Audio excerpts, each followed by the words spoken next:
Coach Jones, 4 days in of the 2013 fall preseason camp.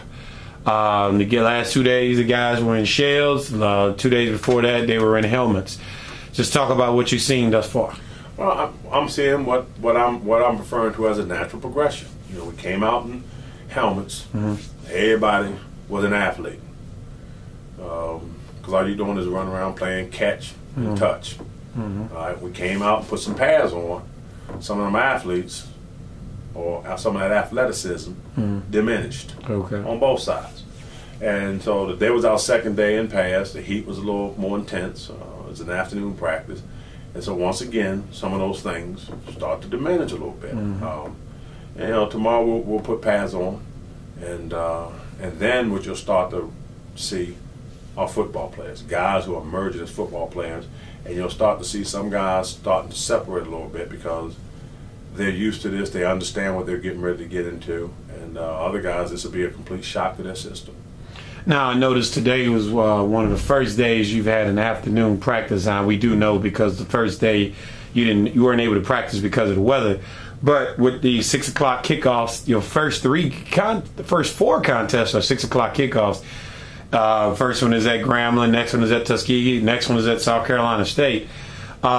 Is the heat, is that something you're trying to do to where you're trying to get the guys ready for that kickoff? Like in Grambling, it's going to be 95 with that humidity at about 90%. Is that something you're trying to? What we're trying to do, we're trying to get our guys in shape to play a football game. They're in shape to run around and that kind of stuff, but they're not in football game shape. And what we're trying to do, this is not going to happen overnight, so we'll have to work them, but what we don't want to do is work them so hard that we start to lose them. And now we've got a bunch of guys standing on the sideline and nothing's getting done. So what we're trying to do as coaches and trainers is work efficiently and smarter by taking the proper steps to get them in shape to play a football game. But we know that game is not until another almost 4 weeks. 26 days away before the kickoff at Grambling, Louisiana on August 31st.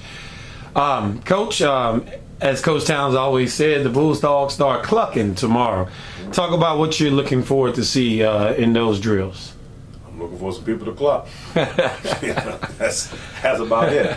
I mean, you know, we want to see guys rise up and be football players. We want to see guys start to create separation, you know, amongst the guys around them. You know, right now, you know, you got some areas you got 5 deep in some positions. Most of them are 3 deep. But we know we can't get 5 guys ready to play. I got 4 deep. I'm 4 deep at quarterback. I can't get 4 quarterbacks ready to play against Grambling. So what we're going to do is, you know, we start to hit. The evaluation will be more intense. What we've been doing the last 4 days is installing, trying to give guys plays, and then correcting them and seeing how they're adjusting to the mistakes they made. Are they making the same mistakes? And so forth. So now we'll start to intensify this a little bit with the pads. You know, even as a quarterback, he's back there looking downfield, trying to throw, and all of a sudden he hears somebody blocking somebody. He hears some thunder in the background. Is he going to jump? Is that going to take him off his read? Okay, don't know. Okay, a lot of these guys don't know because they haven't played college football yet. We're about to find out. Those are some of the things going to happen tomorrow, and we'll put those pads on, and that's when you're going to start separating guys from one another, and then you can start really start to evaluate those depth charts, if you will. Bulldogs start hitting tomorrow at 9:15 tomorrow morning at the A&M practice fields. Coach, once again, we want to thank you for taking time out for the Bulldog fans. Thank you.